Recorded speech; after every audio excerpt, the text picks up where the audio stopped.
This is Focal Point with Brian Fisher on AFR Talk.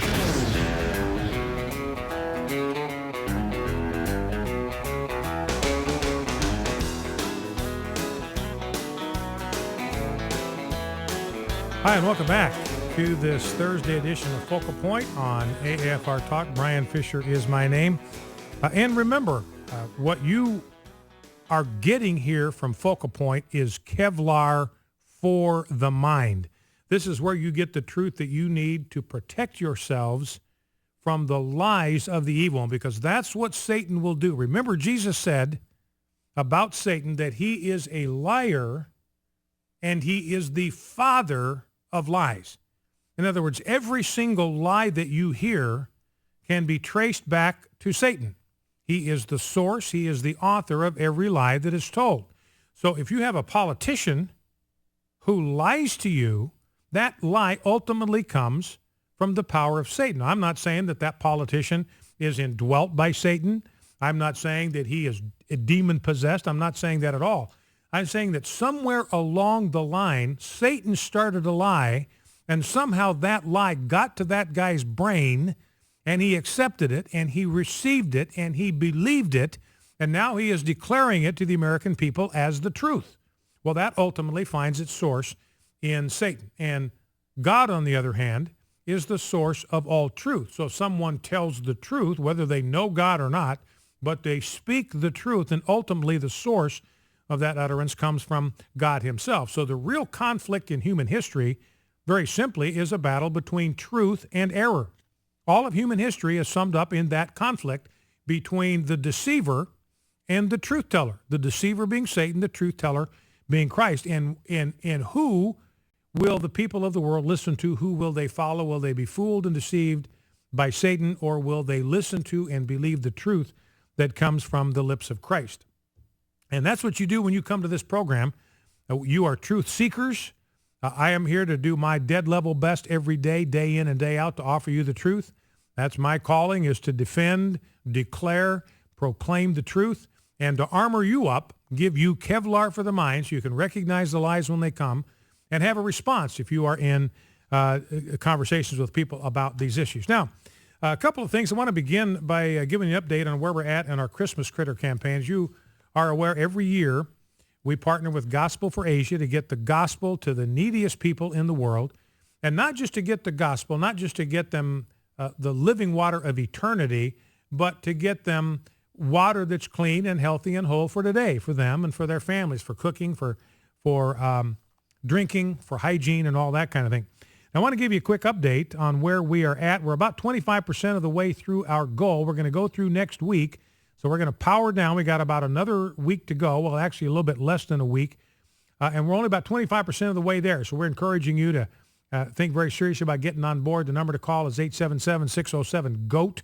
877-607-GOAT is the, 877-907. 877-907-GOAT. I've got it right on the screen there, and Rob put it up there for me. Can't even read what's on the screen in front of me. 877-907-GOAT. Now, some of the gifts that the listening audience of AFR Talk, the AFR Talk family, have really glommed onto, these are the gifts that appeal to you for whatever reason. Chickens, rabbits, biosand water filters, goats, the Barnyard Bundle, and Jesus Well. So I want to just touch on those options just very briefly with you, so you know what your options are, because maybe one of those resonates with you. Now, one of the reasons that these chickens are popular is for $11. So for $11, you can get 2 chickens into the hands of some of the poorest people on the face of the globe. And that provides a source of food through eggs. They can sell the eggs. That's the source of income. They can breed the chickens for food and for sale. So it's another way to support these families. Now, these biosand water filters, this is a big deal to me, because so many of the health problems in the third world are traced to impure water supply. So for $30, it's a biosand water filter. It uses concrete and sand. I mean, this is about as simple technologically as you can get, but the filters remove impurities from the water. So you can help a family and the neighbors of a family have access to clear, clean water for cooking and for drinking and all that kind of thing. Now, you also love to give goats. The BioSand water filter is $30. You can provide a pair of goats for $70. Now, goats produce at least one offspring every year. They produce milk that you can drink and milk that you can sell. So giving the gift of a goat is a great way to bring hope into a needy family. And then I'll mention the Barnyard Bundle because that seems to be a popular item. Now, this is a little more expensive gift. It's $678. So for $678, you can give what we're calling the Barnyard Bundle. You get 6 chickens, 2 goats, a lamb, 1 cow, 2 pigs, and a partridge in a pear tree. No, I made that last part up. So for $678, you can give them the Barnyard Bundle, 6 chickens, 2 goats, 1 lamb, 1 cow, and 2 pigs. So people love giving that. And these Jesus wells are very important. This is a $1,000 gift, but this provides clear, clean drinking water. It's a well. It's not a filter. The BioSand filter filters water, but a Jesus well actually draws pure water out from beneath the surface of the earth. It's a cost-effective way, provides clean, fresh water to an entire village. And these Jesus wells are located near a church or a Bible college, so missionaries have a great opportunity to share the truth of Jesus Christ with these needy people. So again, that number, Rob, if you throw it up on the screen, see if I can read it this time, 877-907-GOAT. Call that number, 877-907-GOAT, or go to afr.net, and you will have all the information you need to be able to make that decision. Now, I want to give you an update on where we're at with our Radio Shack boycott campaign. Had a lengthy conversation today with someone who knows the owner of a Radio Shack. And, the Radio Shack owners have been hit by this thing because people have come into their stores and told them, until Radio Shack becomes Christmas friendly, we're not going to be buying electronic supplies at your store. Now, a lot of these guys are local owners and operators. Now, here's what people need to remember. It's not AFA that has put these local owners and operators in this kind of predicament. It's their bosses at corporate headquarters. Those are the ones that have created this problem for the local owners. This rests squarely on the shoulders of those in the corporate offices of Radio Shack because they stubbornly and they obstinately refuse to recognize Christmas in their advertising. And we've had dozens of Radio Shack owners who are telling us, look, we have pleaded with Radio Shack, with corporate Radio Shack, to recognize Christmas in company advertising. And here's what one of them said. They aren't listening to customers and they aren't listening to us. And he says, how difficult is it to add the word Christmas to a website, for crying out loud? So I think they're starting to feel the heat. They've sent out some email alerts that have the word Christmas in them, even though the digital reproduction of the ads have the word holiday in them. But Christmas is not on their website. Christmas is not in any of their advertising.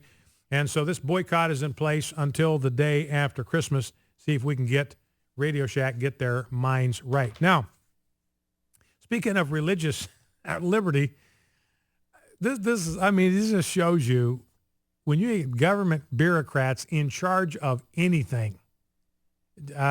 Here's a story from, I believe this is from Ireland or from Wales. This is from Wales. So they're going to have a nativity play. This church is going to put on a nativity play in the city of Neath, I think it is, which I have no idea where that is. But they're going to have an 8-year-old girl who is going to portray Mary. Remember, she was a young girl when the story takes place, not this young, but she's being portrayed by a young girl. And she's going to ride a donkey through the town as part of this Christmas pageant. And the bureaucrats in Wales are making her wear a helmet. So Mary is going to be riding a donkey through the, and you know what donkeys do. We had a donkey parade through our church on Sunday, carrying Joseph and Mary. Walked right down the main aisle of our church and right out the side door. We had other animals. We had lambs coming through there. So, I mean, and donkeys are very, I guess unless they're spooked, but they're very docile. They just kind of plod along. So if you're going to play Mary in a Christmas pageant in Wales, you got to wear a helmet. Now, this is an interesting story out of Canada in light of the story we saw with the baker. Remember, the secular theocrats said to this baker in Colorado, we don't care what Christianity teaches. We don't care what God teaches. We don't care what God says about marriage. We don't care what God says about human sexuality. The state is God. You must bow before the altar of the state. The state, our God, is commanding you to violate your conscience, to bow the knee before his altar and participate in a sodomy-based marriage ceremony. And the baker said, I'm not going to do it. Well, the secular theocrats in Colorado have threatened him with jail. I mean, this is the secular inquisition. I said this yesterday, got a fair amount of traffic actually on left-wing media sites where I'm talking about the secular theocracy and how they have found this man guilty of heresy and they have subjected him to the secular inquisition. He's being threatened with jail time. Now, you think about this story and you wonder where these same people are going to be with this story out of Canada, because this is a story about a blind man with a service animal, a service dog. So this is a dog that goes with him. He's blind. He's been blind for 17 years. He can't see. So he's got a dog that escorts him everywhere he goes. Now, as you are aware, in Islam, dogs are unclean animals. Muslims don't want to have anything to do with dogs. Good thing that Lewis and Clark weren't Muslims, because that was the delicacy that the Indian tribes served them on their journey to the Pacific coast. They ate dog. That was the delicacy. Everybody in the Lewis and Clark expedition, except for Lewis and Clark, loved dog. They ate it up. Lewis and Clark didn't care much for it, but that was a delicacy. That's how they treated their honored guests with dog. So anyway, that's completely off topic. So Muslims think that dogs are unclean animals. So you have a lot of people, a lot of taxi cab drivers are Muslims. And what this man has found in Saskatchewan, he can't get a taxi ride. He can't get a cab ride because these Muslim owners refuse to transport his dog. They won't drive his dog. Now, the law in Saskatchewan compels them to do it. That's what the state is compelling them to do in Saskatchewan. You got to give a ride to everybody. You cannot discriminate against people because of the animals that they want to travel with. And he has yet been turned down time after time after time by this taxi cab company. And he's finally gotten to the point where he's filed a complaint with the Saskatchewan Human Rights Commission. So we'll see. We'll see if the same people that forced the baker to bake a cake will force a Muslim cabbie to give a ride to a dog. They knew God in a way that I did not.